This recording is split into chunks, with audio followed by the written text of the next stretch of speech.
1500 বছর আগের ইতিহাস তারিখে পড়েছি, হাদিসে পড়েছি, বহুত কিতাবের মধ্যে পড়েছি। এরকম বাসনা তিনাদের ছিল, হকের জন্য, ন্যায়ের জন্য, সত্যের জন্য, ইনসাফের জন্য, মাতৃভূমির জন্য তারা এইভাবে লড়াই করেছিল, অস্ত্র সামনে খাজুরের ডাল নিয়ে। কিন্তু চোখে দেখেনি। আজ এমন করে 1450 বছর পর আল্লাহ আমাদেরকে এখন চোখে দেখাচ্ছে। কি দেখাচ্ছে? মসজিদ আকসাকে বাঁচাবার জন্য, মা বেটিদের বাঁচাবার জন্য, নিজের ভূমিকে রক্ষা করার জন্য, সন্ত্রাসদের মোকাবেলাতে ছোট্ট ছোট্ট বাচ্চাগুলো পাথর নিয়ে দাঁড়িয়ে আছে, চামগুল তিলিয়ে দাঁড়িয়ে আছে। আর সন্ত্রাসদের হাতে কি রয়েছে? বড় বড় ট্যাঙ্কার রয়েছে, বড় বড় যুদ্ধের কামান রয়েছে। আর তোদের কি ভয় লাগে না? তারা বলে জীবনে সেই নিঃশ্বাস পর্যন্ত ইনসাফের পক্ষে দাঁড়িয়ে লড়ব, মানবতার পক্ষে দাঁড়িয়ে লড়ব, আল আকসার জন্য লড়ব, মাতৃভূমির জন্য লড়ব। আরে প্যালেস্টাইনবাসী, এই শিক্ষা তোদেরকে কে দিল? এই শিক্ষা আমরা পেয়েছি আমার মায়ের থেকে। কেননা আমার মায়ের পেটটা ছিল ভালো, মা ছোটবেলা থেকে আমার শিক্ষা দিয়েছে, বাবা যতই জুলুম হোক না কেন, সত্য ইনসাফ হককে ছেড়ে দেবে না। অবাক বিষয়, জানাজার খাটিয়া উঠেছে, জন যুবক ছেলে মারা গেছে, মায়ের চোখে পানি হওয়া দরকার ছিল, কিন্তু বীর মা হাসতে লেগেছে। কেন মা তুমি হাসো? আরে আমার বাচ্চা আমার থেকে ফিরে চলে গেল ঠিকই, কার কাছে গেছে? যিনি আমাকে বাচ্চা দিয়েছিল।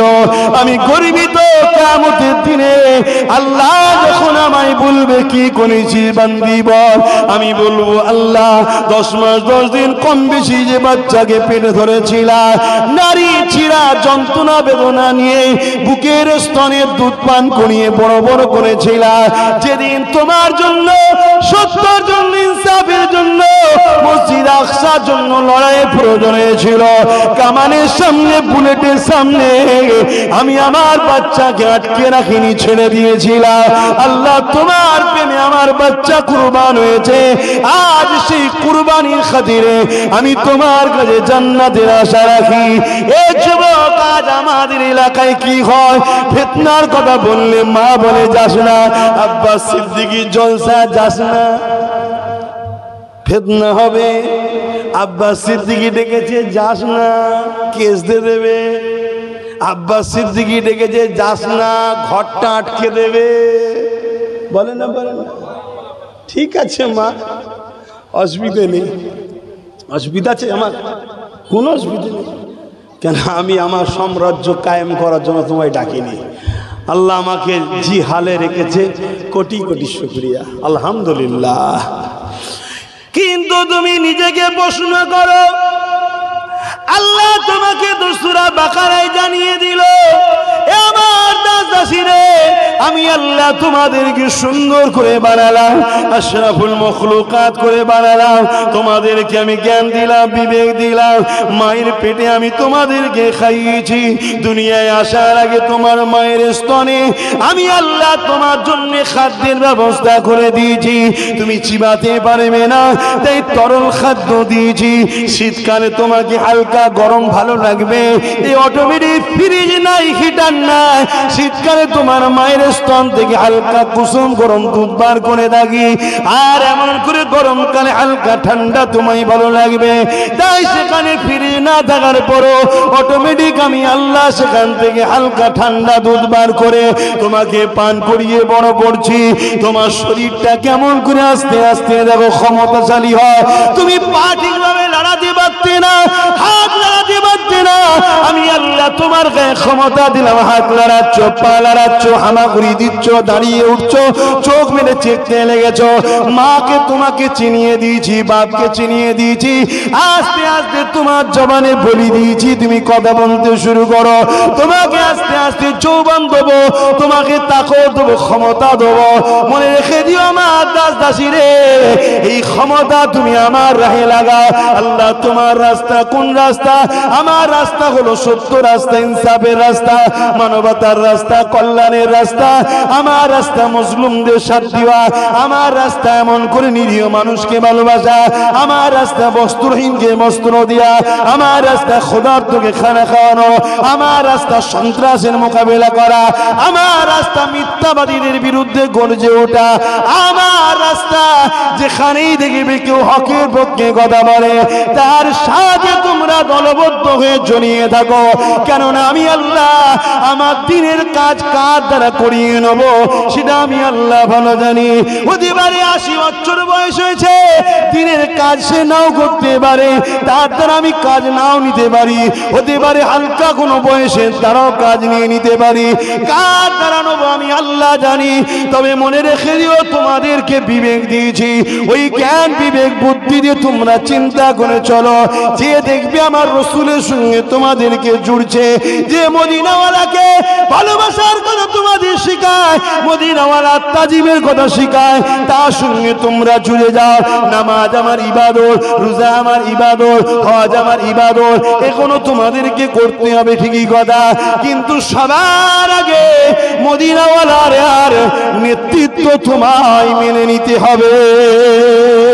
আরো জোরে বলুন সুবহান।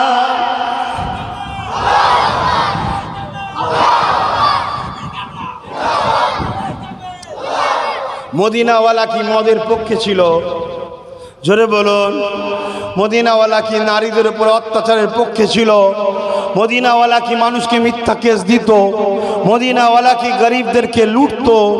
মদিনাওয়ালা কি এমন করে গরিব মানুষকে কৃতদাস দাসী বানাবার পক্ষে ছিল? না, এগুলো তো আবু জেহেল করতো। মদিনাওয়ালা এগুলোকে ভেঙে চুরমার করে দিয়ে পৃথিবীতে সাম্য প্রতিষ্ঠিত করেছিল। জোরে বলুন সুবহানাল্লাহ। মদিনাওয়ালা কি কোনো অমুসলিমকে জুলুম করেছিল?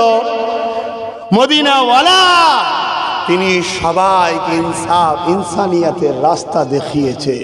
দুটো সাইড, এক তেনাকে যদি শুধু মডেল হিসাবে কেউ নিয়ে নেয়, একজন ব্যক্তি হিসাবে, তার দুনিয়া কামিয়াবি হবে, আর কেউ যদি তেনাকে রসুল হিসাবে নেয় তার দুনিয়া আখিরাত কামিয়াবি হবে। জোরে বলুন সুবহানাল্লাহ। আজকে পৃথিবীর বুকে অল্প সংখ্যা হওয়ার পরে দেখুন এরাই সব থেকে, ইহুদিরাই সব থেকে ধনী। কেন? তারা বলেছিল, মদিনাওয়ালা বলেছিল দুটো কথা, একটা হলো শিক্ষা, দ্বিতীয় হলো ব্যবসা। ওরা যেখানেই থাকে 4000 বছরের ইতিহাস ওদের। কত বছর? 4000 বছরের ইতিহাস। হযরত ইয়াকুব আলাইহিস সালামের 11 ছেলে ছিল, জানেন? তার মধ্যে একটা ছেলের নাম ছিল ইয়াহুদা, তার বংশধর ওরা। শুনছেন না? শোনেন না? অনেক বড় ইতিহাস আছে, বলতে গেলে একটা আলাদা, শুধু ওই ইতিহাস শোনাবার জন্য একটা প্রোগ্রাম লাগবে। কথা বুঝে আসে? তবে একটু কিছু বুঝানো যাবে। আমি যেটা বুঝাতে চাইছি, আল্লাহ ওদেরকে বাঁচাবার জন্য অনেক নবী পাঠিয়েছে, অনেক নবী পাঠিয়েছে, অনেক কিছু কিছু রায়াতে আছে ৭৬,০০০ নবী করে হত্যা করেছে যারা ওদের জন্য এসেছিল। শুনছেন না? শুনছেন?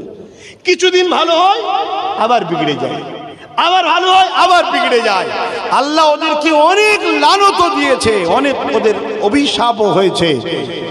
লাস্টে ওরা আমার রসুলকে ধরার জন্য এসেছিল। শুনছেন না? শুধু একটাই কথায় রসুলের সঙ্গে তর্ক হয়ে গেল। কি কথা? ওরা হযরতে উজায়ের নবীকে খোদার বেটা বলে মানে, আর আমার নবী বলল উজায়ের আমার ভাই হয়, তিনি একজন আল্লাহর প্রেরিত রসুল। কেন? আল্লাহর কোনো বেটা নেই। জোরে বলুন সুবহানাল্লাহ। তিনি লা শরীক, কোনো শরীক নেই। তিনি কুল হুয়াল্লাহু আহাদ, তিনি লাম ইয়ালিদ ওয়া লাম ইউলাদ, তিনি কারো থেকে জন্ম নয়, তিনার থেকেও কেউ জন্ম নয়। অতএব উজায়ের আমার ভাই, তিনি নবী, তিনি আল্লাহর প্রেরিত মেসেঞ্জার, পথ প্রদর্শক, আওতার, কিন্তু আল্লাহর সন্তান নয়। এই কথাটা যখনই রসুল বললেন ওরা নবীর বিরুদ্ধে লেগে গেল। শুনছেন না? শোনেন না? এইভাবে যুগ যুগ ধরে ওরা লড়াই করছে। ওদের টার্গেটটা কি? শুধু প্যালেস্তাইনকে দখল করা? আচ্ছা বলুন তো, যে লোকটা আজ থেকে 80 বছর আগে প্যালেস্টাইন বলে পৃথিবীতে, এই ইসরায়েল বলে পৃথিবীতে কিছু ছিল না। আজ থেকে 80 বছর আগে ইসরায়েল বলে পৃথিবীতে কিছু ছিল না। এই 80 বছরের মধ্যে 80% বা 80% জায়গাকে যারা দখল করে নিতে পারে, মাত্র 20%কে দখল করতে তো সময় লাগবে, বুঝবেন তো।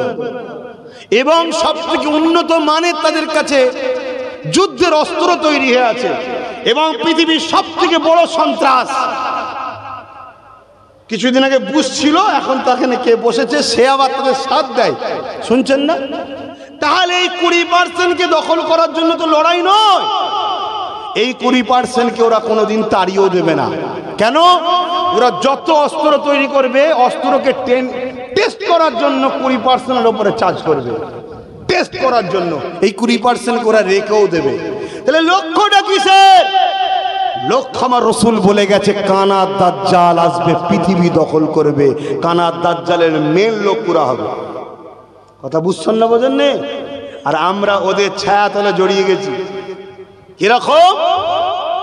ওদেরই অর্থনীতিতে আমরা সহযোগিতা করছি, ওদের প্রোডাক্টকে আমরা ব্যবহার করছি, ওদের কোল্ড ড্রিঙ্কস পান করছি। এক একটা কোল্ড ড্রিঙ্কসে এক একটা দুটো করে গুলি ওদেরকে আমরা কিনার অর্থ দিচ্ছি। আমাদের হুঁশি নাই, আমরা ফুর্তিতে আছি, মজায় আছি, ভাবছি ওখানে মরছে তো কি হয়েছে, আমার বাচ্চা তো সালামত আছে। আরে দাঁড়াও, তোমার আসছে কি ওঠো। তাহলে ওদের লক্ষ্য ওই যে কানা দাজ্জাল আসবে, ওই দাজ্জাল দিয়ে পৃথিবীকে ওরা দখল করতে চাইছে। আজকে যারা ওরা তোদের তুষমতি করছে, তারাও জানে না যে একদিন ওদের গোলাম আমাকে হতে হবে। এমনকি শুনে রেখে দেন, ওদেরকে সর্বপ্রথম যারা সাহায্য করেছিল তাদের নামে আমেরিকা। রাষ্ট্রসংঘের মিটিং করে আমেরিকা ওদেরকে স্বীকৃতি দিয়েছিল। আমেরিকা ছোট্ট বাচ্চা ছেলেকে অর্থাৎ ইসরায়েলকে লালন পালন করলো। আজকের দিনে জানেন সেই আমেরিকা এখন ওদের গোলাম হয়ে গেছে। আমেরিকাকেও চলতে হয় ওদের ইশারায়। শুনছেন আমি কি বলছি? ওদের লক্ষ্য 4000 বছরের ইতিহাস এটাই বলছে। ওরা যেখানেই গেছে ছলে বলে কলে কৌশলে ভালোবাসা দেখিয়ে প্রথমে একটু ঢোকে, তারপরে সব জায়গায় ওরা গাদ্দারি বেঈমানি করেছে। আজকে আমেরিকার সঙ্গে ওরা গাদ্দারি বেঈমানি করেছে, কিন্তু আমেরিকার কিছু করার নেই। ওরা এত লাফাচ্ছে কেন? চতুর্দিকে মুসলিম রাষ্ট্র রয়েছে, তাও লাফাচ্ছে কেন? কেন ওরা জানে প্রত্যেকটা দেশের যারা রাষ্ট্রপ্রধান আছে তাদের গলাতে আমার দড়ি পড়ানো আছে, সব আমার গোলাম, আমার কিচ্ছু করতে পারবে না। শুনছেন না? শুনছেন? আজকে আমার এলাকাতেও দেখেন, আমাদেরকে নিয়ে যারা ক্ষমতায় আছে তারা আমাদের বুকে উঠে ঠোকর মারে, আমাদেরকে সর্বদিক দিয়ে জুলুম করে, আমাদের উপরে সব সময় কেস কামারি সমস্ত কিছু করে। কেন করে? কেন? এরাও জানে এদের কিছু কিছু মাতা আলেম উলামা মুফতি মৌলানা পীর সাহেব পীরজাদা ইমাম বক্তা আমাদের বেড়ি তাদের গলায় দিয়া আছে, কিচ্ছু করতে পারবে না এরা। এই কথা বুঝছেন না? বুঝুন না? আচ্ছা বলুন, এতক্ষণ ধরে যে কথাগুলো বললাম, এই কথাগুলো যারা তোমাদেরকে মিটাতে চায়, সে ছোট হোক আর বড় হোক, তারা আমাকে ভালো নজরে নেবে। বলো বলো, নেবে? আর যারা তোমাদের মধ্যে থেকে তোমাদের সামনে দরদ দেখায় আর ভেতরে ভেতরে তাদের সঙ্গে সেটিং করে থাকে, তারাও কি আমার কথা ভালো নজরে নেবে? তাহলে এত দুশ্মনী করেও চিল্লাচ্ছি কেন? শুধুমাত্র আজও মদিনার জমিনে যিনি তোমাদের জন্য কাঁদছে তিনি কে? সাল্লাল্লাহু আলাইহি ওয়াসাল্লাম। আল্লাহ যেদিন কিয়ামত ঘোষণা করে দেবে, হযরত ইসরাফিল আলাইহিস সালাম জিবরাইলকে বলতে লাগবে, এ জিবরাইল ইসরাফিল দুনিয়া জমিনে যা, আমার হাবিবকে যে উঠিয়ে নিয়ে আয়।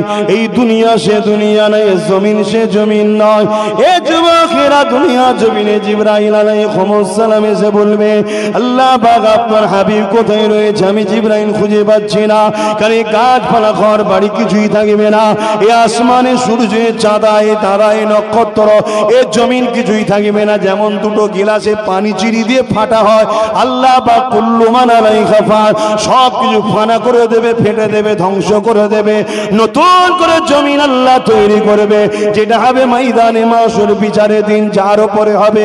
আল্লাহ বা তার আগে আমার হাবিবকে উঠাতে লাগবে। ওই সময় জিবরাইল সাল্লাম জমিন থেকে বলতে লাগবে, ও রব্বি আল্লাহ, আপনার হাবিব কোথায় রয়েছে? আমি জিবরাইল খুঁজে পাচ্ছি না। আল্লাহ পাক বলবে, জমিনে কান লাগিয়ে লাগিয়ে শোন, যে জায়গা থেকে দেখবি কান্নার আওয়াজ আসছে, এই জায়গাতে আমার হাবিব তিনার গুনাহগার উম্মত উম্মতিদের জন্য কাঁদে। আর আজকে আমাদেরকে শেখানো হচ্ছে কি? নবী মরে গেছে। কেন শেখানো হচ্ছে? নবীকে মরা জানলে বেঈমান হবে। বেঈমান কখনো বদরের 313 জন কেন 3 কোটি হলো জিততে, তাই 200 কোটি হওয়ার পরও কথা মাথায় ঢুকছে। আর এই 200 কোটির মধ্যে ইমানদার কি নেই? আছে। যখনই উঠতে চায় তখন কি হয়? বড় হযরতজি সেজে পিছন থেকে টানে, পরিস্থিতি দেখে কথা বলো। এসব কথা বললে হয়? কবে বলবি? হ্যাঁ, ছেলে তো প্যারালাইসিস হয়ে গেল, এখনো বলছিস ডাক্তার দেখাবো না? আমার কথা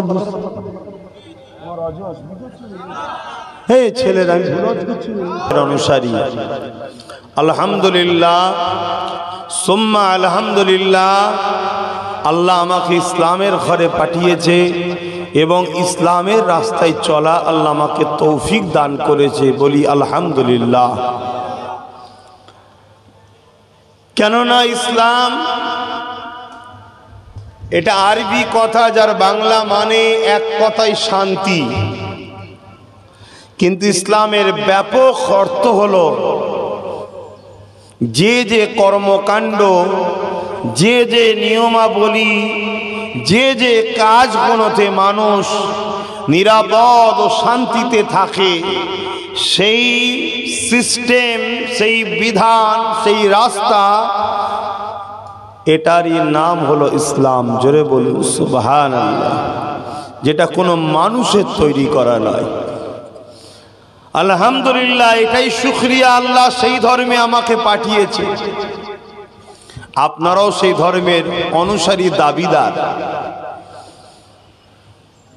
যে ধর্ম সম্বন্ধে আল্লাহ কোরআনে জানাচ্ছে, ইন্না দীনা ইনদাল্লাহিল ইসলাম, বেশক মহান রব্বুল আলামিনের মনোনীয় পছন্দনীয় ধর্মের নাম হলো ইসলাম। জোরে বলুন সুবহানাল্লাহ। অতএব মহান সৃষ্টিকর্তা আমাদেরকে দুনিয়ায় পাঠিয়েছে একটা পরীক্ষার জন্য। ওই পরীক্ষা হচ্ছে ইসলাম ধর্মের আদর্শে জীবন গড়তে হবে। ইসলামের দেখানো রাস্তায় যদি আমরা জীবনকে চালাতে পারি, ইসলামের রুটে যদি আমরা থাকতে পারি, ইসলামের রাস্তায় যদি লাইফ কাটাতে পারি, শুধু দুনিয়াতে আল্লাহ শান্তি দেবে তা নয়, পরকালে চির শান্তির মেহমান খানা জান্নাত দান করবে। জোরে বলুন সুবহানাল্লাহ। কিন্তু দুঃখের বিষয়, আজ পৃথিবীর দিকে তাকালে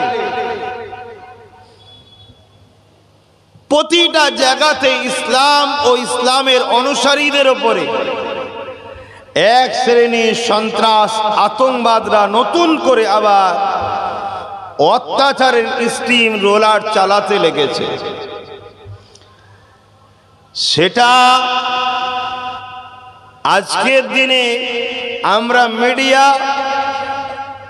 ফেসবুক, ইউটিউব যাই খুলি আমরা সবাই দেখতে পাচ্ছি। এটা কিন্তু নতুন নয়, প্রায় এরকম ভাবে অত্যাচার হয়েছে। কারা অত্যাচার করে? এক শ্রেণীর মানুষ। তারা কারা? যারা মানুষই কিন্তু তারা মানুষের প্রভু হবার শখ করে। তারা অর্থাৎ মানুষকে গোলাম বানাতে চায়, মানুষকে কৃতদাস দাসী বানাতে চায়, নারীদেরকে রাখেল বানিয়ে রাখতে চায়। এই পৃথিবীতে সবাই হবে তাদের দাস দাসী, আর তারা কোটি কত মানুষ সবার উপরে প্রভু সেজে নিজেদের ক্ষমতাকে বাস্তবায়ন করবে, আমাদের গোলাম বানিয়ে রাখবে। তাদের উপাসনা করতে হবে, তাদের হুকুমের ইন্তজারে থাকতে হবে। যেমন ইতিপূর্বে ফেরাউন ছিল, নমরুদ ছিল, সাদ্দাত ছিল, আবু জেহেল ছিল, আজকের দিনও এরকম বহুত রয়েছে। কিন্তু দুঃখের বিষয়, আমাদের নতুন প্রজন্মকে হাজারো উলামারা এসে মরা ফেরাউনের বিরুদ্ধে বলা শিখায়, জ্যান্ত ফেরাউনের সঙ্গে গোপনে আতাত করার কথা বলে, বিরোধী করা শিখায় না। বুঝতে পারছেন তো নাকি? এজন্যই আমাদের ধ্বংসের কারণ। আর এই অত্যাচারটা তখনই ব্যাপকভাবে বাড়ে যখন আমাদেরই সমাজে কাগের গায়ে ময়ূরের পাখনা, বোঝেন, মানে কাক ময়ূর সেজেছে। 2 নম্বর 1 নম্বর সেজে যখন সমাজে মুসলমানদের নেতৃত্ব দিতে চায়, হঠাৎ হঠাৎ করে তারা প্রকাশ হয়ে বিভিন্ন জায়গাতে তারা মানুষকে ইসলামের দরদি দেখিয়ে রেহনুমা সাজতে গিয়ে তারা মানুষের মাথায় উঠে বসে, কিন্তু গোপনে তারা ইসলামের প্রকাশ্য দুশ্মনের সঙ্গে আতাত করে রাখে।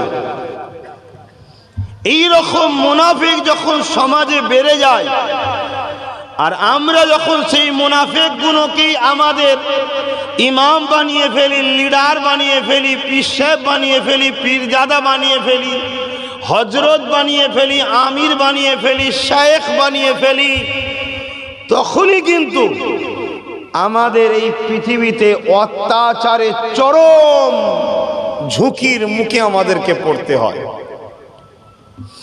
আজ বিশ্বজুড়ে নতুন করে আবার মুসলিম সমাজের মধ্যে মুনাফিকের সংখ্যা মাথা চাড়া দিয়েছে, এবং মুনাফিকরাই আমাদের মাথায় বসে বিভিন্ন জায়গার হুকুমত সামলাচ্ছে। সর্বদিক দিয়ে তারা নেতৃত্ব দেওয়া শুরু করেছে।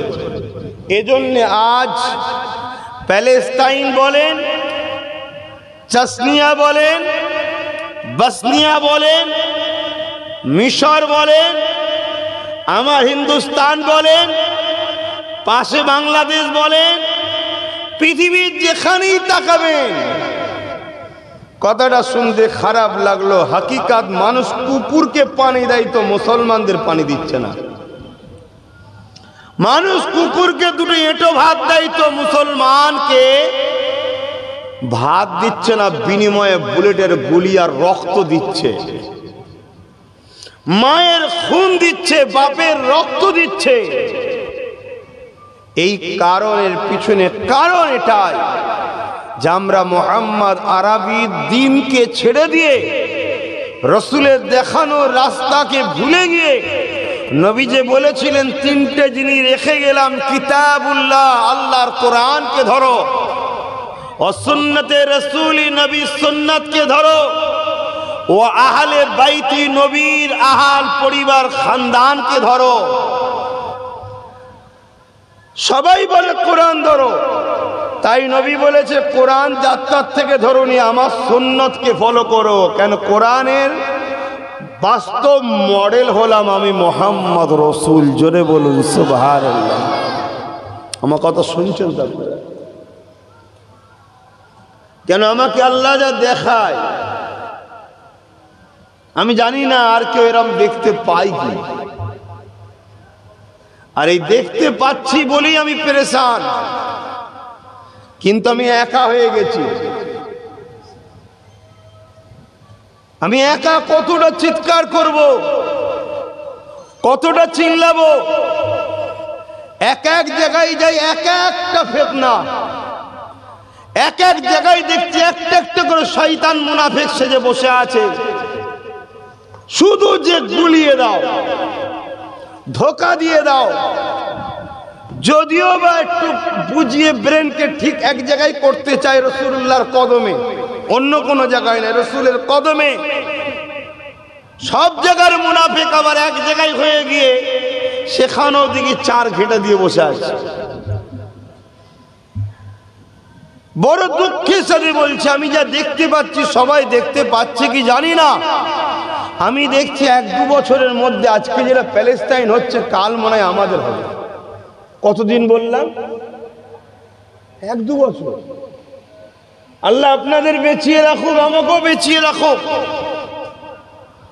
আমাকে যেন এরকমই দেখাচ্ছে আল্লাহ, আমার ব্রেন যেন এটাই আল্লাহ ঢুকাচ্ছে, আমি যেন এটাই উপলব্ধি করতে পারছি যে আমাদেরকে ঘেরা হয়ে গেছে, খাবারও খাঁচার মধ্যে দেয়া হয়ে গেছে, আমরা লোভেতে খাঁচায় ঢুকেও গেছি, শুধু দরজাটা বন্ধ করতে বাকি আছে।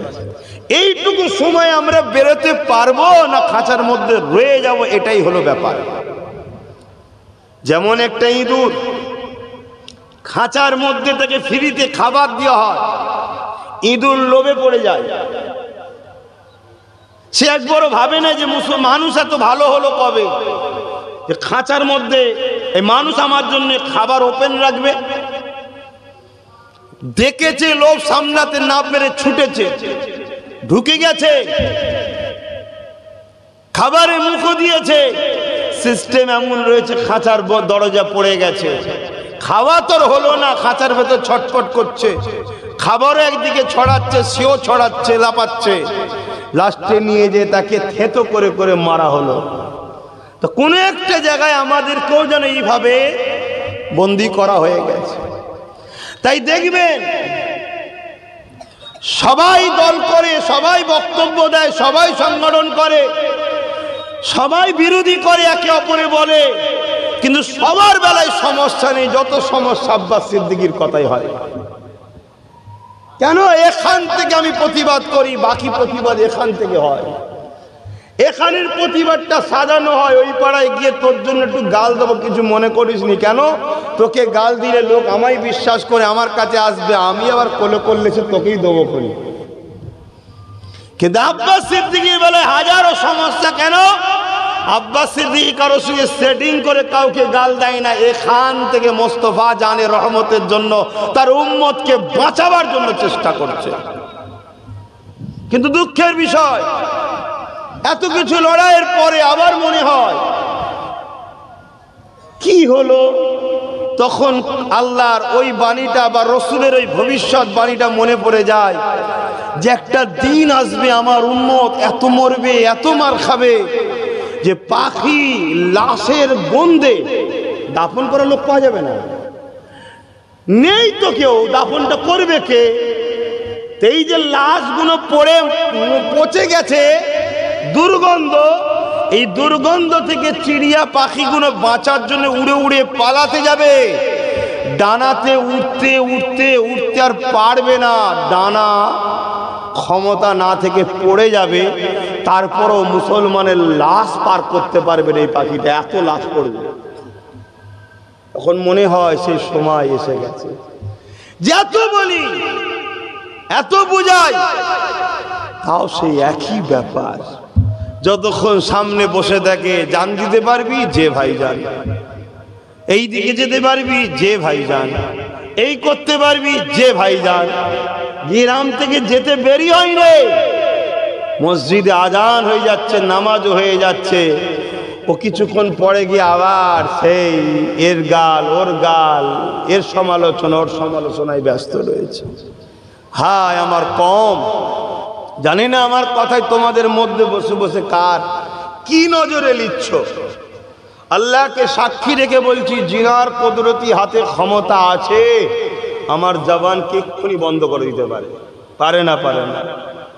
আল্লাহকে সাক্ষী রেখে বলছি, যদি আমেনা লালের মহব্বত ছাড়া অন্য কোনো স্বার্থে তোমাদের জন্য যদি কথা বলি, কথাগুলো বলে থাকি, আল্লাহ যেন আমার জবানকে বন্ধ করে দেয়, জলসা যেন করতে আমি না পারি। আর যদি আমার উদ্দেশ্য থাকে আমেনা লালের উম্মত তোমরা, যিনি মদিনার জমিনে আজও তোমাদের জন্য কাঁদছে, সেই উম্মতকে পৃথিবী জুড়ে হত্যা হচ্ছে, সেই উম্মতের বেটিগুলোকে পৃথিবী জুড়ে রেপ হচ্ছে, সেই উম্মতের নতুন জেনারেশন বাচ্চাগুলো রক্ত নিয়ে হোলি খেলা হচ্ছে, আনন্দ করা হচ্ছে। অতএব তোমরা পরিবর্তন হও, বোঝো তোমাদের প্রথম স্টপিস হচ্ছে মুসলিমদের মধ্যে দাড়িওয়ালা, টুপিওয়ালা, ইমাম, মৌলভী সাহেব, পীর সাহেব, পীরজাদা, আলেম, উলামা, দাবিদারদের মধ্যে কারা মুমিন আর কারা মুনাফিক আগে চেনে। এটা প্রথম কাজ। কোন অমুসলিম লিডার, নেতা, জালিমকে দেখে প্রথম ভয় করার কোনো প্রয়োজন নেই। ওদের ক্ষমতা নাই তোমাদের একটা চুলকে তুলতে পারে। কথা বুঝছেন না, বোঝেন না? কিন্তু তোমরা যদি নিজের ভেতরে, নিজের মসজিদে, নিজের পাড়াতে, নিজের মহল্লায়, নিজের গ্রামে, নিজের এলাকায় তোমার পয়সায় তার গাড়ি বাড়ি, তোমার পয়সায় তার ফুটানি, তোমার পাড়ায় তার আলোচনা, সব কিছুই হচ্ছে, কিন্তু সে তোমারই দুশ্মনের সঙ্গে বন্ধুত্ব করে তোমার ভেতর থেকে দুটো জিনিসকে কাটছে। সর্বপ্রথম যে জিনিসটা কেড়ে নিচ্ছে সেটা হলো ঈমান। আর ঈমান ছাড়া কখনোই পৃথিবীতে আমরা মাথা তুলে দাঁড়াতে পারিনি, পারবো না তো বটেই, পারিনি। ইতিহাস তো এটাই বলছে। আজ 200 কোটি, কত বলুন বলুন, 200 কোটি 80 লক্ষ সন্ত্রাস, ছোট্ট ছোট্ট আমাদের 7 দিনের বাচ্চার উপরও বোম মারছে। 200 কোটি কিছু করতে পারছে? বলেন কিছু করতে পারছে? আরে একটা মঈনুদ্দিন, কটা? একটা। পুরো সন্ত্রাসী, পুরো জুলুম, পুরো অত্যাচার, নারী হত্যা থেকে শুরু করে যে পাপাচারগুলো হতো সব বন্ধ করে দিয়ে শান্তি ফিরিয়ে এনেছিলেন। জোরে বলুন সুবহান। একজন। আজকে 200 কোটি। নিজের বেটির ইজ্জত বাঁচাতে পারছি না, নিজের মায়ের ইজ্জত বাঁচাতে পারছি না, নিজের মসজিদকে রক্ষা করতে পারছি না, নিজের মাদ্রাসাকে প্রকাশ্য সন্ত্রাসের আঁতুড়ঘর বলা হচ্ছে। তার জবান থেকে এই অসভ্য কথাটাকে রুখার ব্যবস্থাও করতে পারছি না। কেন? আমরা 200 কোটি তো দেখছি। এই 200 কোটির মধ্যে যদিও 100 কোটি কি 50 কোটি ইমানদার আছে, 200 কোটির সঙ্গে গা মিশে বাকি 100 বা 150 কোটির সঙ্গে গা মিশে এমন হয়ে গেছে এই 50 কোটিটাও যদিও আগাতে চাই, বাকি 100-150 কোটি পিছন থেকে ধরে টানে। দেখতে হুবহু আমাদের মতো, অথচ সেই দিনের কথা মনে আছে? বদরের ময়দানের কথা। পায়ে জুতো নেই, পরনায় ভালো জামা নেই, হাতে খাজুরের ডাল। সন্ত্রাসরা হামলা করার জন্য 430 কিলোমিটার দূর থেকে আগিয়ে এসেছিল। মদিনার মা, বেটি, বাপ, ভাইদেরকে হত্যা করবে বলে আল্লাহ নবী ডাক দিলেন, চলো বা বেটি মদিনা শহরবাসী নিজেদের রাষ্ট্রের, নিজেদের রাষ্ট্রের ইজ্জত আবরুকে রক্ষা করতে হবে। এটা ভালো কাজ। যেমন আমার দেশ মহান ভারত, আজকে যদি চীন বা পাকিস্তান বা অন্য কেউ আমার দেশকে হামলা করতে আসে, আমার দেশের হুকুমত যদি বলে চলো দেশকে বাঁচাতে হবে, আমাদের যাওয়া এটা ইমানি দায়িত্ব আছে না নাই? কেন রাষ্ট্রকে ভালোবাসতে হয়? কেন হামলা করে দিলে শুধু দেশের মাটি নষ্ট হবে না, আমাদের মা, বোন, বেটি সবাই মরবে। তাই রসুল বললেন চলো, মদিনার উপরে হামলা করতে আসছে লুটেরারা, সন্ত্রাসেরা, জালিমেরা 430 কিলোমিটার দূর থেকে আগিয়ে এসে গাইজোয়ারি করে হামলা করতে আসছে। অতএব নিজেদের ঘরে ঢাল বানিয়ে মদিনা ও মদিনাবাসীর ইজ্জতকে রক্ষা করার জন্য চলো যাই। মাত্র 313 জন সাড়া দিয়েছে। কাতার গুনতে লেগেছে, দেখছে খেজুরের ডাল দাঁড়িয়ে আছে, আর বিরোধীদের হাতে, সন্ত্রাসদের হাতে তরোয়াল, ঘোড়া, উট, তীর, বল্লম, সুসজ্জিত লোহার ড্রেস, তখন এই মিসাইল পরমাণু বোমা টোমা ছিল না। আর খুব শিগগিরই এমন একটা দিন আসছে এগুলো আর থাকবে না, ইও সব ল্যাপস হয়ে যাবে, বাদ হয়ে যাবে। এই অবস্থাতে ভেবে দেখেছো কখনো যেটা কিসের পাওয়ার, কি এমন চাহাত, কি এমন তাকত যে তরোয়ালের মোকাবেলায় হাতে ঢালও নেই, কিছু নেই, খাজুরের ডালে দাঁড়িয়ে আছে। তীরের মোকাবেলায় ঢালও নেই, কিছু নেই, খালি পায়ে হাতে খাজুরের ডালে দাঁড়িয়ে আছে। এটা শুধুমাত্র একটা পাওয়ার, যে পাওয়ারটা হলো মুহাম্মদ রসুলের ভালোবাসা ও আদব, যাকে বলা হয় ঈমান। জোরে বলুন সুবহানাল্লাহ। সেদিন তারা যখন ময়দানে গেছে, আল্লাহ নবী কাতার গুনছে কজন এসেছে। গুনতে গুনতে দেখছে 313 জন, আর ওইদিকে 1000-এর ওপরে। দয়ার নবী ওদেরকে একবার দেখছে আর এদেরকে একবার দেখছে, অর্থাৎ নিজের সাথীদের ঘরে।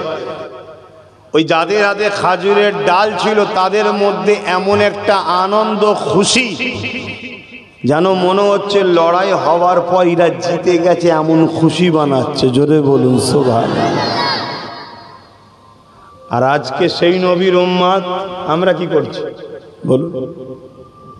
আমরা জুলুমের জন্য লড়াই করি, মিথ্যার জন্য লড়াই করি, অন্যায়ের জন্য লড়াই করি, মদের জন্য লড়াই করি, জুয়ার জন্য লড়াই করি, জেনা ব্যভিচারীর জন্য লড়াই করি। অথচ এগুলো ইসলামে হারাম, এগুলো রসুল বন্ধ করেছে। আমি প্রথমেই বলি যে ইসলাম শুধু দাড়ি টুপি নামাজের নাম নয়, ইসলাম একটা কমপ্লিট জীবন ব্যবস্থার নাম। জোরে বলুন সুবহানাল্লাহ। এই কাতার গুনতে গুনতে দেখছে তার মধ্যে দুটো ছোট ছোট ছেলে রয়েছে, মানে একদম বাচ্চা নয়, ডিঙি মেরে এই বুড়াগুলের পায়ে ডিঙি মেরে একটু লম্বা হয়ে বাকি যে জন সাহাবারা রয়েছে তাদের সমতুল্য হতে চাইছে। কথা বুঝলেন? একেবারে জনও নয় আর বাচ্চাও নয়, কিন্তু তাদের যুদ্ধে যাবার, লড়াইয়ে যাবার বয়স হয়নি, পড়াশোনার বয়স। আল্লাহর নবী বাচ্চাগুলোকে যে মাথা থেকে যখন নিচের দিকে দেখছে ওরা পায়ের বোড়াগুলো ভর দিয়ে ডিঙি মেরে উঠেছে, যাতে বোড়াগুলো ভর দিলে দেখবে একটু লম্বা হয়ে যায় না? কেন লম্বা হচ্ছে? যাতে নবী আমাদেরকে বাচ্চা বলে ক্যান্সেল না করে দেয়, যাতে আমরা লড়াইয়ে যেতে পারি। জোরে বলুন সুবহানাল্লাহ। আর আজকে আমরা কি করি? যদি বলা হয় একটু মজবুত হয়ে শুধু দাঁড়িয়ে থাকবা, আজ নাই কাল, কাল নাই পরশু কামিয়াবি আসবে, ওই দিক থেকে কেউ 500 টাকা সুদের লোড নাড়াবে, আমরা মুসলমান ছুটে পালাচ্ছি না, পালাইনি 500 লিবার জন্য? তাহলে খোদার গজব তো আসবে ভাই। কে আমার অজ বুঝছেন তো? অসুবিধা হচ্ছে নাকি? জি আবার কি অজ হচ্ছে? এটা হাদিস কোরআনই হচ্ছে।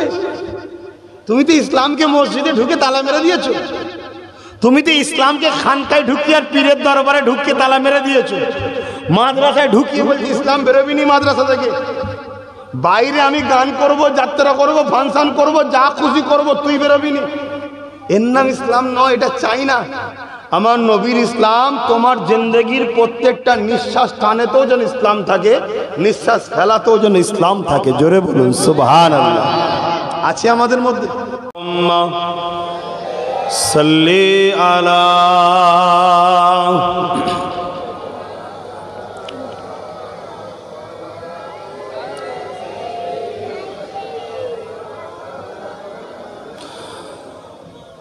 जब मदीने जाएंगे हम मुस्कुराते जाएंगे,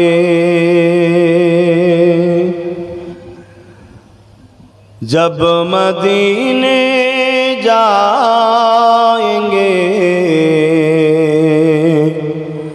हम मुस्कुराते जाएंगे,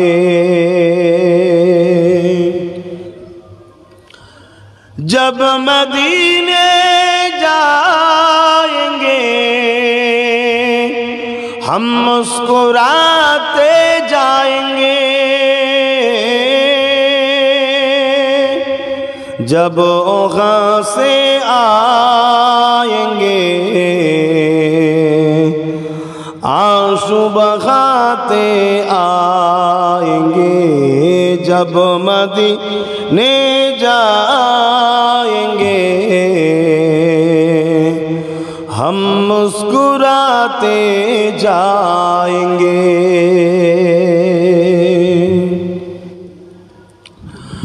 جھولیاں بھر لیں گے ان کی رحمتوں سے ہم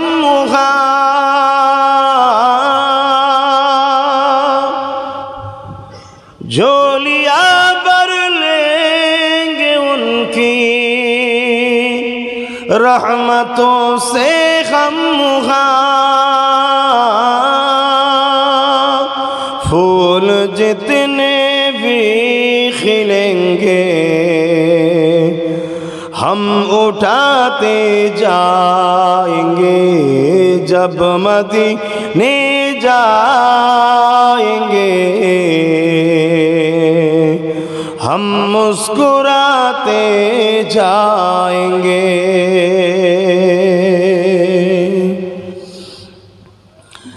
صرف آنسو ہے ہمارے پاس اور کچھ بھی نہیں،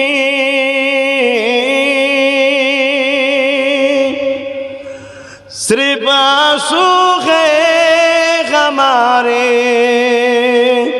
پاس اور کچھ بھی نہیں، اپنے آنسو اپنی آنکھوں سے چھپاتے جائیں گے، جب مدینے جائیں گے ہم مسکراتے جائیں گے۔ اللہم صلی علی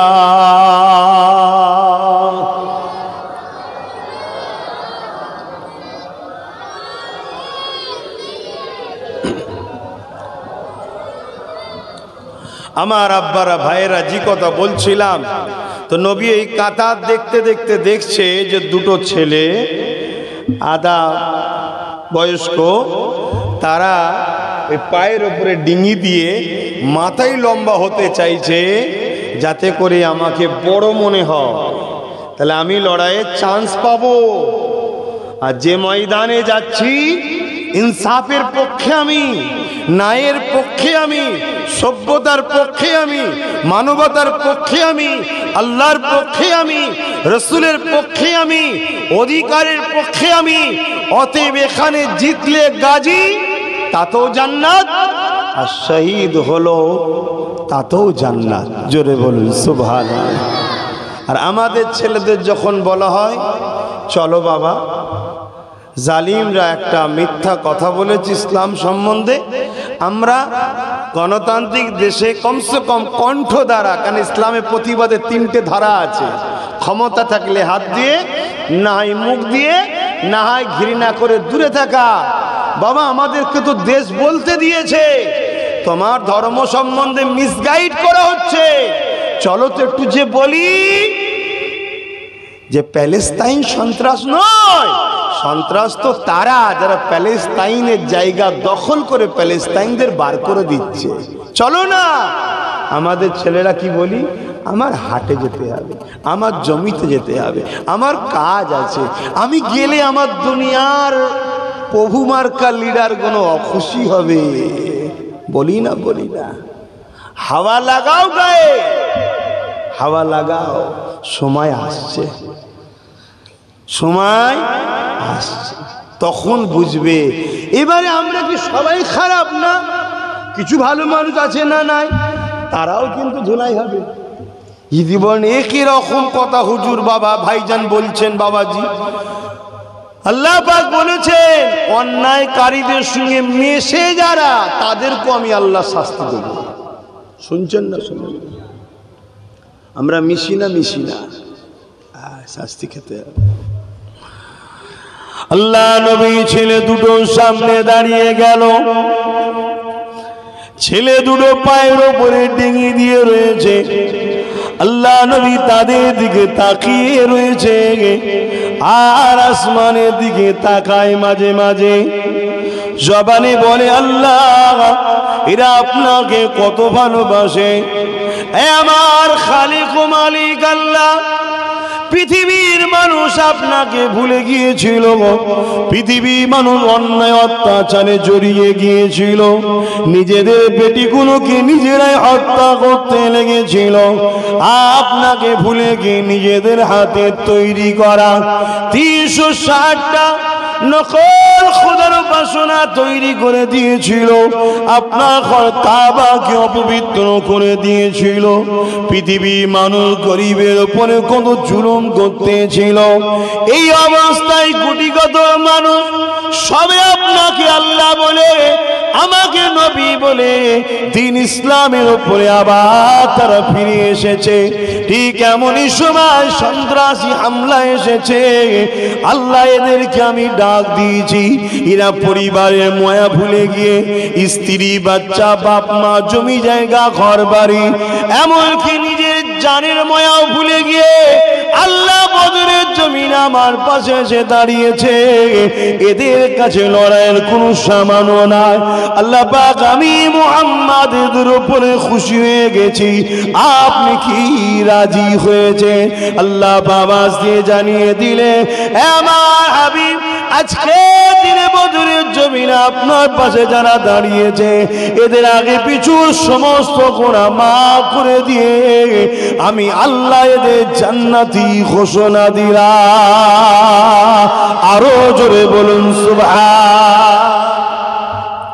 এখানে যতজন আমরা বেঁচে আছি, বসে আছি, আমরা কোনোদিন না কোনোদিন মরবো মনে হচ্ছে না? সারা জীবন বেঁচে থাকবেন? মরবেন। কিভাবে মরবেন জানেন কেউ? বলুন বলুন।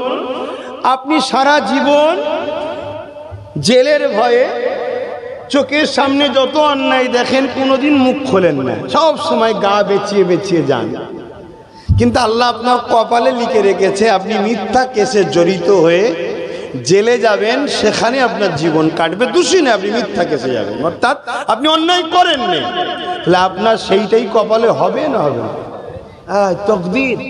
আর আপনার কপালে আল্লাহ লিখে রেখেছে তুই দুনিয়ার জমিনে জুলুম করবি, কিন্তু দুনিয়ার কেউ তোর বিচার করতে পারবে না। তোর বিচার ময়দানে মাশরে হবে। আপনি হাজারটা অন্যায় করলে আপনার জেল হবে না। সবকিছু এখানে লিপিবদ্ধ আছে। অতএব কি হবে ওটা বড় কথা নয়, বড় কথা হলো আমি আমার মালিককে খুশি করব, এটাই হলো বড় কথা। তাতে আমার পাশে কে দাঁড়াবে, কে বিরোধী হবে, কে আমায় কি ক্ষতি করবে, কে সাহায্য করবে, আশা করাটা অন্যায় নয়, কিন্তু ওটা মূল লক্ষ্য যেন না হয়। মূল লক্ষ্য হবে একলা হই, একলাই চলবো, কিন্তু আল্লাহর জন্য চলবো। জোরে বলুন সুবহানাল্লাহ। এটা হবে মূল লক্ষ্য। আল্লাহ নবী ছেলেগুলোর কাছে বললেন, বাবা তোমাদের এখনো বয়স হয়নি বাবা, এই লড়াইয়ের ময়দানে যাবার। বাবা ওই ছেলেগুলো বলতে লেগেছে, ইয়া রাসূলুল্লাহ হাবিবাল্লাহ, জালিমদের বিরুদ্ধে লড়াই করব, সন্ত্রাসের বিরুদ্ধে লড়াই করব, আমার মাতৃভূমি মদিনার বিরুদ্ধে যারা করছে তাদের বিরুদ্ধে লড়াই করব, ইনসাফের জন্য লড়াই করব। এগুলো সবই শিখিয়েছেন আপনি। আর এই লড়াইটা হলো আল্লাহর জন্যে। হুজুর আপনি আমাদেরকে ইজাজত দেন, আমাদেরকে ফিরিয়ে দেবেন না। আল্লাহ নবী বলেছিলেন, বাবা ছেলে ঘরে ফিরে যাও, তোমার মা তোমার অপেক্ষায় রয়েছে। বাবা ওই ছেলে দুটো বলতে লেগেছে, ইয়া রাসূলুল্লাহ, মায়ের থেকে ইজাজত নিয়ে এসেছি। মা ইজাজত দিয়েছে খুশি মনে। মা বলেছে যাও বাবা রসুলের পাশে দাঁড়িয়ে যাও, হুজুর আমাকে ফিরিয়ে দেবেন না। আল্লাহ নবী তদাপি বলতে লাগলেন ঠিক আছে, তোমার মায়ের যখন বাসনা, দুজনের মধ্যে একজন যে বড় সে চলো, আর একজন ঘরে ফিরে যাও। ওই ছোট ভাইটা তখন কাঁদতে লেগেছে আর জবান দিয়ে বেরোতে লেগেছে, ইয়া রাসূলুল্লাহ হাবিবাল্লাহ, ও মাথায় লম্বা হতে পারে, ক্ষমতা আল্লাহ ওর থেকে বেশি আমায় দিয়েছে।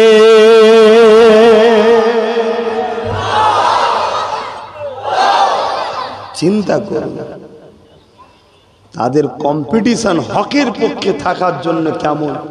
তারা জানে কোন ময়দানে যাচ্ছি, জীবনে আর ফিরে আসা নাও হতে পারে, তারপরেও তাদের হকের পক্ষে সত্যের পক্ষে থাকার কম্পিটিশন দেখুন।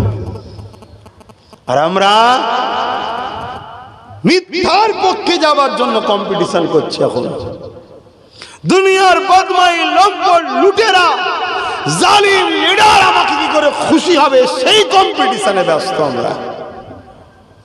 একবার আমরা যে জন্য দুনিয়ায় আল্লাহ পাঠালো এটা নিয়ে ভাবছি না। আল্লাহ নবী তিনি তো সবই জানেন, জানেন না জানেন না? একটু আওয়াজ দিয়ে বললেন না কেন?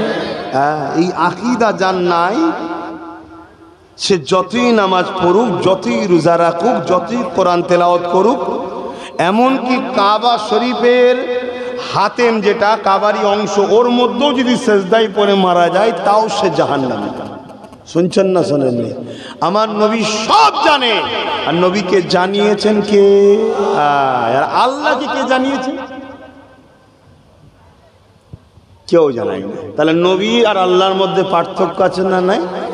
আল্লাহ খোদ নিজে মালিক, আর নবীকে আল্লাহ মালিক আনা বানাচ্ছে। জোরে বলুন সুবহানাল্লাহ। কিন্তু নবীর সম্মান আল্লাহ দিয়েছে, ওটা আপনাকে দিতে হবে। ওই জায়গায় কুঞ্জুসি করলে হবে না, ধ্বংস হয়ে যাবে। তাহলে অতএব রঙিন চশমা খুলে দিয়ে ইসলামের চশমা পড়ে সাহাবারা যে আকীদা নিয়ে চলেছিল ওই আকীদাতে মজবুত হন। যে আকীদা বাংলার মানুষকে দিয়েছেন আমার মুর্শিদ কেবলা, আমার বেটা জান মুজাদ্দেদ জামান দাদা হুজুর পীর কেবলা। এই পূর্ব ভারতে দ্বীন ইসলামের গাছ সাহাবাদের আকীদা, আহলে সুন্নাত ওয়াল জামাতের আকীদা একমাত্র আমার মুজাদ্দেদ জামান দাদা হুজুর দিয়েছে। জোরে বলুন সুবহানাল্লাহ। হ্যাঁ, আরো হক সিলসিলা আছে, অস্বীকার করছি। যেমন আলা হযরত আহমদ রেজা খান বেরলুবি রহমাতুল্লাহ আলাইহি হাজ কেমন করে দেওবন্দিদের পীর সাহেব হাজি ইমদাদুল্লাহ মুহাজির মাক্কি রহমাতুল্লাহ আলাইহি বেশাক ইনারাও হক, কিন্তু ইনারা পূর্ব ভারতে না, এটা অন্য দিকে তেনাদের আল্লাহ পাঠিয়েছে। কথা বুঝে আসছে? এবার পড়াশোনার সোর্সে, আত্মীয়তার সোর্সে সম্পর্ক হচ্ছে, আসা যাওয়া থাকতেই পারে, কারণ সবাই তো হক। কিন্তু আপনার লিডার, আপনার নেতা, আপনাকে যাকে ইমাম করে পাঠিয়েছে পূর্ব ভারতের মানুষ, তিনি হলেন মুজাদ্দেদ জামান দাদা হুজুর। এটা আপনাকে মানতে হবে। আমি যে কথা বলতে যাচ্ছিলাম, যে অন্যদিকে চলে গেলাম, আল্লাহ নবীকে ওই ছেলেটার ছোট ভাই বলছে হুজুরও মাথায় বড় হতে পারে, কিন্তু শক্তিশালী আমি। লড়াইয়ের ময়দানে তো বড় ছোট বড় নয়, শক্তিশালীর দরকার। হুজুর আপনি আমাকে ওর সাথে কুস্তি লড়ান, দেখুন। আল্লাহ নবী সাহাবাদের দিকে তাকালেন আর এমন করে মুচকে মুচকে হাসতে লাগলেন, কেননা নবী বা সবই জানে, আল্লাহ দিন আগে সবই জানিয়েছে। এদের আল্লাহ প্রেমের যে ভালোবাসাটা, সাদাতের যে তামান্নাটা, এটা দেখে অবাক হয়ে গেলেন।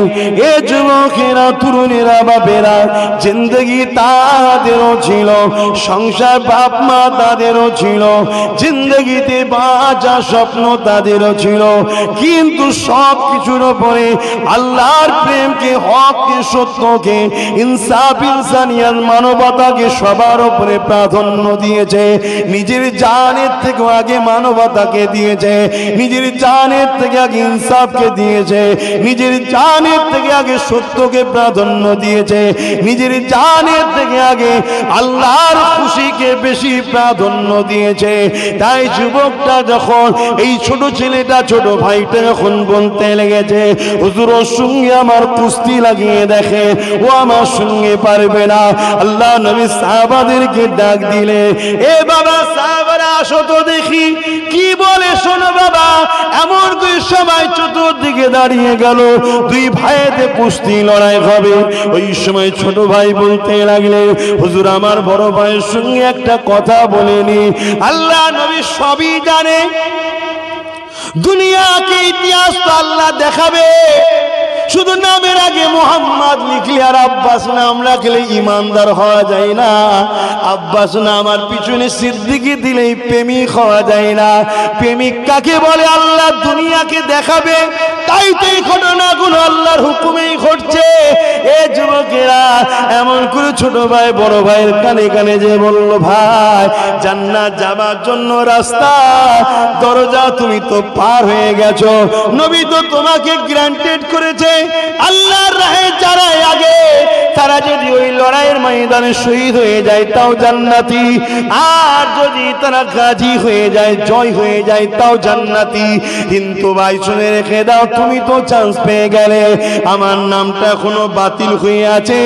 তাই তুমি যদি ছোট ভাইয়ের উপরে দয়া দেখাও, হিংসা যদি না করো, তোমার ছোট ভাই যদি একটু জান্নাত যাবার বাসনার রাস্তা পেয়ে যায়, তাহলে তোমার কি অসুবিধা হবে? তোমার তো রাস্তা ক্লিয়ার রয়েছে। আমি যখন তোমার গায়ে হালকা একটা ধাক্কা দেবো, ভাই তুমি জমিনে পড়ে যাবে, আমি তোমার বুকে চেপে বসবো, আর তুমি এমন করে একটু লড়াচড়া করবে, কিন্তু আমাকে ফেলে দিও না।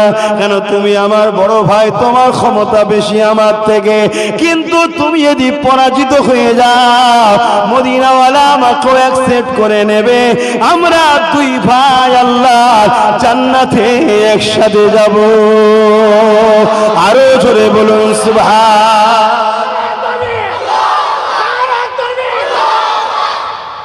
কিসের লড়াই? হারাম খাবার জন্যে? কিসের লড়াই? কারো জমি জায়গা দখল করার জন্যে? কিসের লড়াই?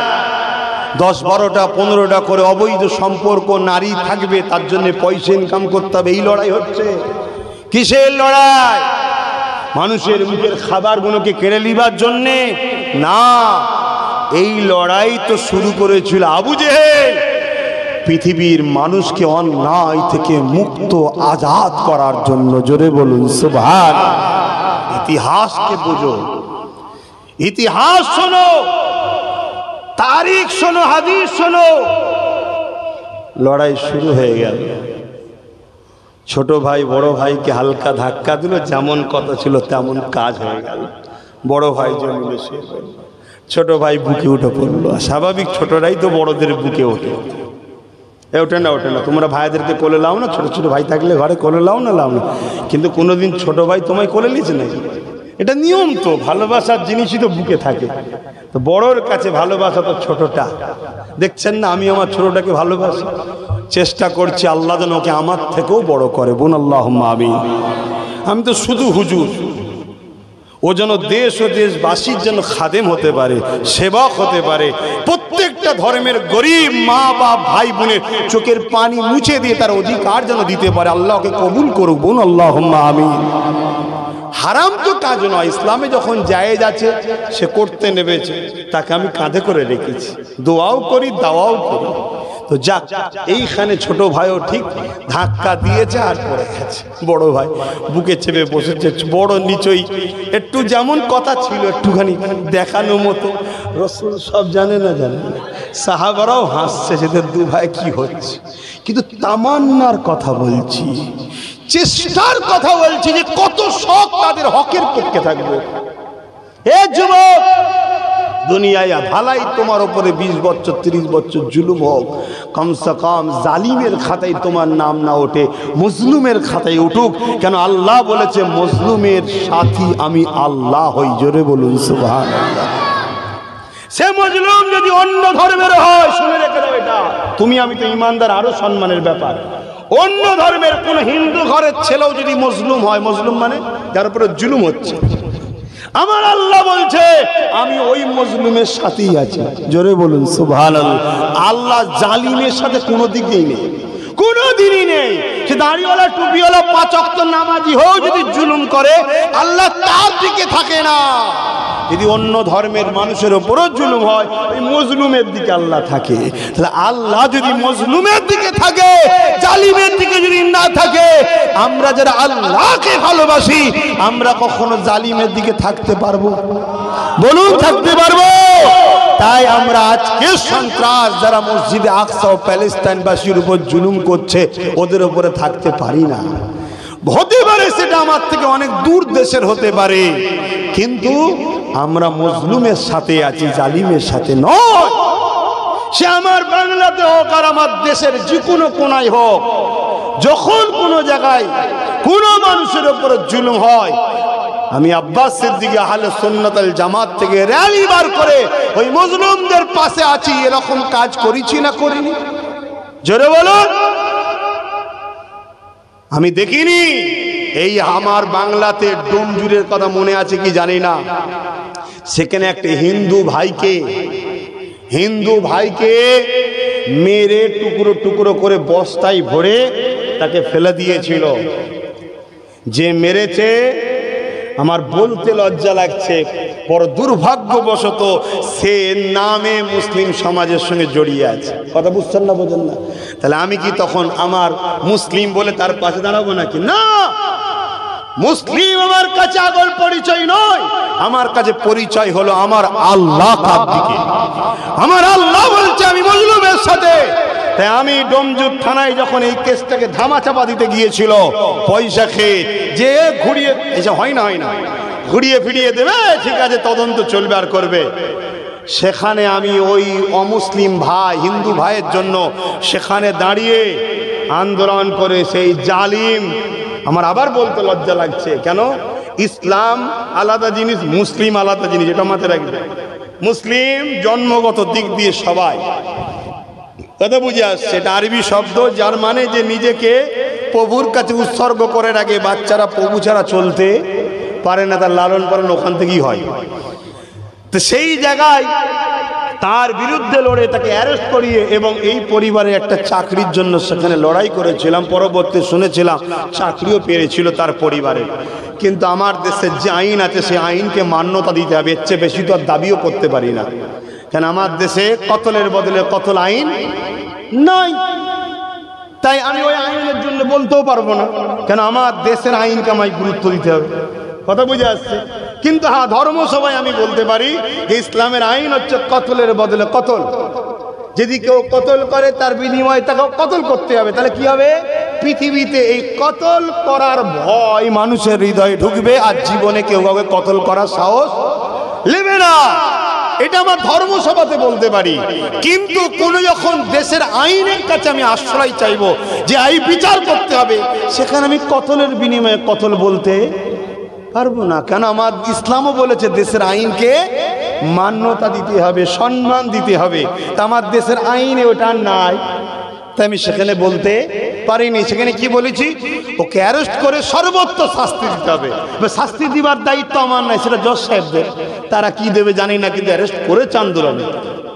আমি যেটা বুঝাতে চাইছি, ইসলাম সবসময় মজলুমদের সাথে, জালিমের বিরুদ্ধে। তোরা তো বাপ বড় বড় বক্তা, এখন তোদের অনেক হুজুর, তোদের অনেক মুফতি, অনেক মৌলানা, কম জায়গায় তোরা শুনতে যাস। ভাইজান জিন্দাবাদও বলিস, আর ভাইজানকে যে গাল বলে সেখানেও যে বলিস জিন্দাবাদ। কি কি মহব্বতের লোক সব, কি আছে না নাই? সব জায়গায় থাকা হয় না, হয় না? সব জায়গায় আছে। কত চালাক বলছে আব্বাস সিদ্দিকী, কত শুনলে হয়। সব জায়গায় ব্যালেন্স রেখে কাজ করতে হবে। কখন কোন দিকটা ঠিক হবে কোনো ঠিক আছে, টুক করে যে বলবো এই দেখেছেন না আপনার সাথে ছিলাম, বুঝতে পারছেন না? কিন্তু জানে না এমন একটা সময় আসবে যে যার ঘরের দরজা লাগিয়ে দেবে, আর রাস্তায় ঘুরে ঘুরে মরতে হবে, শিয়াল কটাসের পেটে যেতে হবে। অর্থাৎ ঘাট ঠিক করো। একটা বাঘ শক্তিশালী, ঠিক না? আর একটা গরু শক্তিশালী নয়। বুঝাবার জন্য বলছি, আমি কাউকে ছোট করছি না, কাউকে বাঘও বলছি না, কাউকে গরুও বলছি না। মানুষ আপনারা সবচেয়ে বড় পরিচয়, ঠিক না বে? ঠিক। কিন্তু ইতিহাস এর মধ্যে, গল্পটার মধ্যে ইতিহাস আছে। কি? বাঘটা গরুটাকে তাড়া করেছে খাবে বলে, বাঘটা লাফ মেরেছে যে একটা কাদায়, পানি নেই, পাঁক ছিল, পাঁকে কে গরুটা লাফ মেরেছে, পাড় থেকে লাফ মেরে সামান্য গেছে। বাঘ লোভ সামলাতে পারে না, বাঘটাও লাফ মেরেছে। আর বাঘ একটু বেশি লাফ মারে তো, নাকি ব্যালেন্স ঠিক রাখতে পারে না, মাপতে পারে না, গরু পার করে যে পড়েছে। এখন বলুন গরু কোথা পুঁতেছে ভাই? বলবেন তো? আর বাঘটা বলছে বুকা মাথা মুটা কোথে গারে, লাফ মারার জায়গা খুঁজে পালিনি, এখানে লাফ মারলি, তুই মরলি, আমি তো মরলাম। গরু তখন হেসে বলছে, ওরে পাগল, আমি মরবো না। কেন? আমার একটা মালিক আছে। তোর মালিক নেই, আমার মালিক আছে। সন্ধে হয়ে গেলে বইলেই না ঢুকলে খুঁজবে, খুঁজে আমার কাছে আসবে। কিন্তু তোকে কে নেবে? শুনছেন না? শোনেন। অনেক মনে করে যে আব্বাস সিদ্দিকী কিছু বোঝে না। আমি সব বুঝি। আমি দুশ্মনকেও চিনি, বন্ধুকেও চিনি। বন্ধুর সামনেও হাসি, দুশ্মনের সামনেও হাসি। কেন? আমি খদ্দের দরকার কাউকে চটাই না, কিন্তু দিল থেকে একজনকে ভালোবাসি, মুখ থেকে একজনকে ভালোবাসি। ওপেন বলে যাচ্ছে, তোমরা যারা আমাকে ভালোবাসো, আমার কথা যারা নাও, তোমাদেরকে ওই সবকটা দিয়ে যাচ্ছে।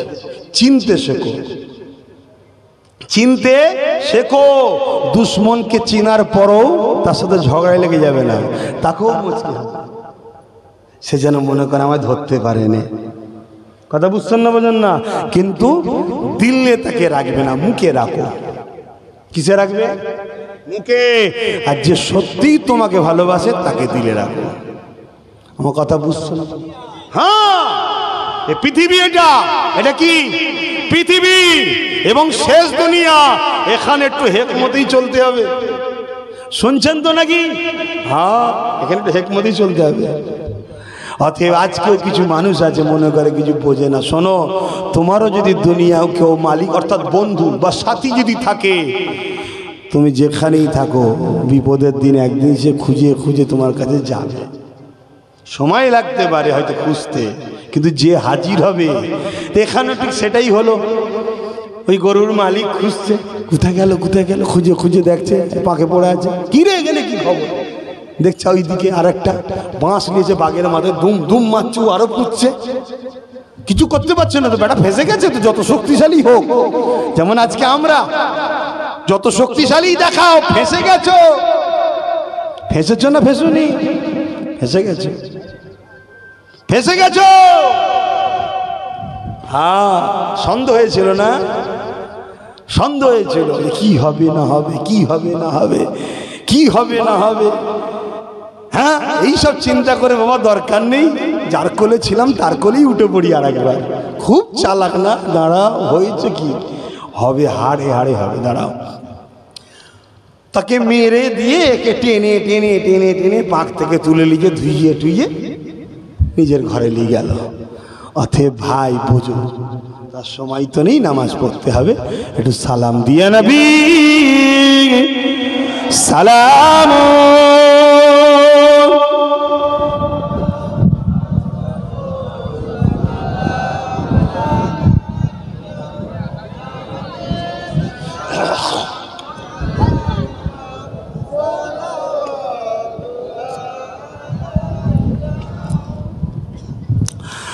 طلع البدر علينا من ثنيات الوداع وجب الشكر علينا ما دعا لله أعدائي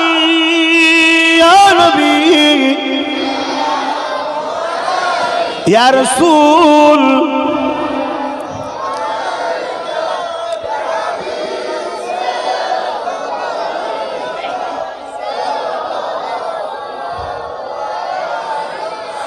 ইয়া নবী নাম ও পিয়ারা ইয়া রাসূল নাম ও পিয়ারা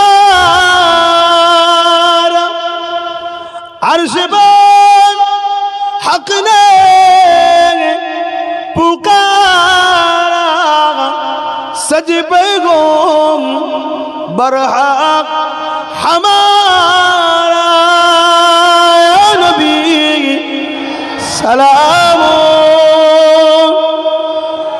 या रसूल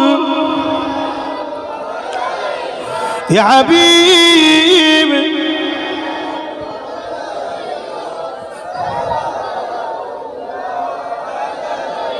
সকলে বসেন ইয়া রাব্বি সাল্লাল্লাহু আলাইহি ওয়াসাল্লাম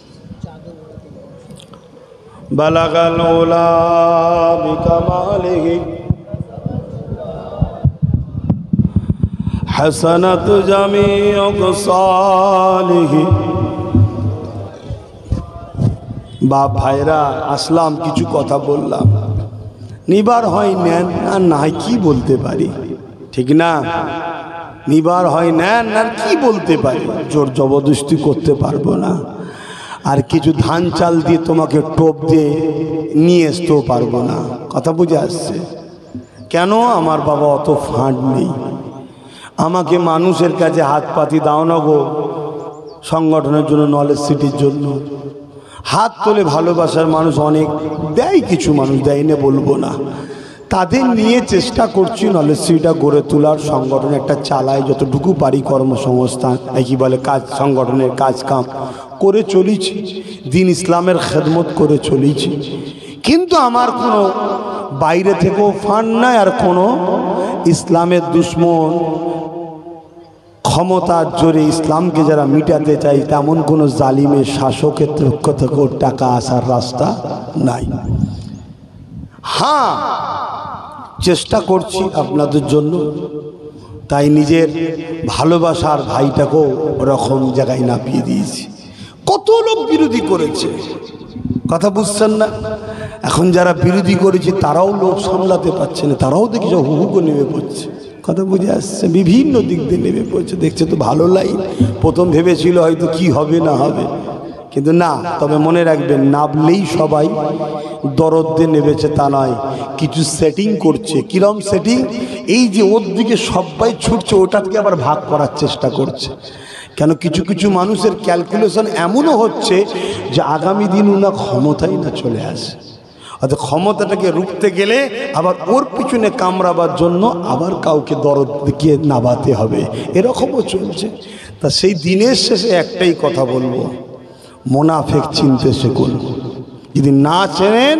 ঠকতে হবে প্রায় না করে 60, 65, 70 বছর ধরে আমাদেরকে বাজারে বিক্রি করা হয়েছে বিভিন্ন সময় বিভিন্ন লোক বিক্রি করেছে না করেনি বিভিন্ন সময় বিভিন্ন দিক দিয়ে বিক্রি করেছে কখনো এর সাথে কখনো ওর সাথে কখনো ওর সাথে সেটিং করে করে বিক্রি করেছে আমার পিছনে 10 লাখ আছে মাল দাও এক স্টেজে বসে হ্যাঁ সব ঠিক আছে ব্যাস ভালোবাসার মানুষ ভাবলো আব্বাস সিদ্দিকী যখন রয়েছে চলো এরকম অনেক হয়েছে কিন্তু আমার বক্তব্য না আমরা বিক্রি হবার জিনিস নয় আমাদের নিজেদের ক্ষমতার দরকার আছে ঠিক না ঠিক হ্যাঁ আমাদের বলতে গরিব অসহায় শোষিত লাঞ্ছিত বঞ্চিত যারা সে মুসলিম হোক আর অমুসলিম হোক সবার নিজেদের একটা ঐক্যর দরকার আছে তাই চিন্তা ভাবনা করে যাক আল্লাহ যেটা হুকুম সেটা হবে কিন্তু আমি যেটা বলতে চাইছি লিবার হলে নিন না নিলে আমার কিছু করার আছে কিছু করার নেই কেন আমি বাজারে কিছু বিক্রি করতে বসিনি যে হোটেলের দোকানটা খুলি চারে 10 টাকা বিরিয়ানি 10 টাকা বিরিয়ানি 10 টাকা বিরিয়ানি খেয়ে দেখছে বিশাল টেস্ট কিছুদিন একটা সিম দিচ্ছিল না এটা কি কোম্পানি জানো সিম দিচ্ছিল free SIM free net free SIM free এমন নেশা তৈরি করে দিল এখন 100 টাকা মাসে মারতেই হবে নাই বন্ধ হয়ে যাবে 180 আবার না মারলে ফোন করে বলে মারুনি কেন, পারবে না যখন সিমলাও কেন, কিরকম ভাবে সাইজ করছে দেখেছে। ওদের কিছু খাইয়ে দিয়ে না প্রথম নেশা তৈরি করে দেয়। পড়াশোনার জীবনে অনেক ছাত্রকে দেখেছি, ওই একটু পড়াশোনার জীবনে কিছু গুটকা ফুটকা খৈনি ফৈনি সব আছে না, প্রথমে মুলে মুলে মুলে মুলে ফ্রিতে খাওয়াবে। বলছে কেন রে? বলছে ও যদি নেশা ধরে যায় আমাকে জীবনে কিনতে হবে না, ও কিনবে আর আমি খাবো। প্রথমে ফ্রি ধরাবার প্ল্যান চলছে, আমার কাছে নেই। ভালো লাগে আসেন, একসাথে চলবো, আর না হয় আপনি আপনার রাস্তায় থাকুন। তো এই জন্যই তো আমি বলেছিলাম যে একটা কার্ড আমার তৈরি করো, তাতে আহলে সুন্নাতুল জামাত হোক আর নলেজ সিটি হোক, এটা কার্ড করো। কেন বলেছিলাম? মুখে দরদ প্রচুর আছে রে বাবা, ভালোবাসার মানুষ প্রচুর, বাপরে বাপ। আজকেই যদি বলি ব্রিকেট হবে সামনে কিছুদিন পর, আমার মনে হয় মাঠ আজকের দিনও ছোট হবে মনে হচ্ছে, ঠিক না বে ঠিক গো? কি মনে হচ্ছে আপনাদের? আপনাদের কি মনে হচ্ছে? আওয়াজ দিয়ে বলেন, মাঠ ছোট হবে না হবে না? কিন্তু বাপ করলে কি বাচ্চাগুলোর জন্য? হ্যাঁ করলে কি? ডেলি 1 লক্ষ রুটি তৈরি হয় পাঞ্জাবে গুরুদুয়ারে, ডেলি 1 লক্ষ লোক খাই ফ্রিতে। তোমার কি আছে? হ্যাঁ আজ অনেকে রেসারেসিতে আমাকে দাবাবার জন্য আজকে অনেক অনেক কাটল খাঁচা তুলে দিচ্ছে, কিন্তু কোথায় ছিলে একদিন? কথা বুঝছেন না, বোঝেন না? শুধুমাত্র 50 জন আছে, 50 জনের থেকে যদি 5 জনকে খসানো যায়, 10 জনকে খসানো যায়, এই চেষ্টা চলছে। যাক, আল্লাহর উপরে ভরসা। কিন্তু ক্ষতি আমার নয়, ক্ষতি আপনাদের না হয়ে যায়, তা একটু বুঝালাম। কেন আপনারা আমার বাপের রুহানি সন্তান, মোজাদ্দেদ জামান দাদা হুজুরের। এখন অনেক দরবার আছে, অনেক খানকা আছে, অনেক মাদ্রাসা আছে, অনেক মসজিদ আছে। আলহামদুলিল্লাহ, যেখানটা হক আছে তাকেই ভালোবাসা আছে। কিন্তু এগুলো সব ব্রাঞ্চ, শাখা। এই পূর্ব ভারতের মেন সেন্টার হলো মোজাদ্দেদ জামান দাদা হুজুর পীর কেবলা। জোরে বলুন সুবহানাল্লাহ। শাখাই যে গুতুগুতি করতে গিয়ে দাদা হুজুর না ফসকে যায়, এটা মাথায় রেখে দেবে। আর হরিণের নামেই মৃগনবী, হরিণের পেটেই মৃগনবী হয়, আর হরিণই জঙ্গলে খুঁজে বেড়াচ্ছে, খুশবু আসছে কোথা থেকে। আমার বাড়ির কিছু ছেলেদের এখন ওই হয়েছে, ও নিজেকেই চিনতে পারে না যে আমি কে। কোথায় যদি 10,000 ফ্রিতে পাই, 20,000 ফ্রিতে পাই, সেখানে লিজে অন্য জায়গায় হাওয়া জ্বালাচ্ছে। হ্যাঁ ঠিক আছে, এই বাতিটা জ্বালাও, এই বাতিটা খুব ভালো কোম্পানির বাতি। আরে আল্লাহ তোকে জবানার মুজাদ্দেদের বাতি জ্বালাবার জন্য পাঠিয়েছে। যা কে বুঝবে না বুঝবে, মুরিদ যদি তুমি দাদা হুজুরের হও, মজবুত হয়ে থাকো, মজবুত হয়ে বোঝো, মজবুত হয়ে চলো। আর 4 ইমাম 4টেই ঠিক না ভুল গো? ভালোবাসেন কজনকে? জোরে বলুন। আর মানেন কজনকে? এটা মাথায় রাখবেন। যদি আব্বাস সিদ্দিকীকে পছন্দ হয়, আসা যাওয়া লেনদেন উঠা বসা এইখানে, বাকি সব ঠিক আছে, সম্মান ভালোবাসা সব ঠিক আছে। সব জায়গায় যে গুজুর গুজুর করার দরকার নেই। এই হেড অফিসটা খারাপ হয়ে যাবে, আখেরি জবানা, আখেরি জবানা, মাথা খারাপ হয়ে যাবে। এই মাহফিলটা হলো, আসলাম 80, আল্লাহর হুকুম হয়েছিল, পানি হয়েছিল, ডুবে গেছিল। ছেলেগুলো যে বলছিল একটু দেখেন না, আমি তুরা দেখবে যে আমার দেখার কিছু নেই, বুঝতে পারছেন না? তারপরেও যত সামান্য পেরেছিলাম বলেছিলাম দেখ না বাবা, তবে দিবার মতো নয়, তোরা দেখ। কেন? আমি সংগঠন শিক্ষার জন্য তৈরি করেছি। কিসের জন্য? শিক্ষাটা আগে, শিক্ষার জন্য। তাই এই জলসা আবার হলো, আল্লাহ নিয়ে আসলো, আসলাম, আপনাদেরকে দুটো রাগমুখ করলাম, দুটো বকলাম, কিছু কথা বললাম, আপনাদের ক্ষতি করলাম না তো? একটু আওয়াজ দিয়ে বলুন। তাহলে এই মাহফিলটা হোক, আপনারা চান? একটু পকেটে হাত দেন, যার যা খুশি একটু শরীক হন। দরুদ শরীফ আল্লাহুম্মা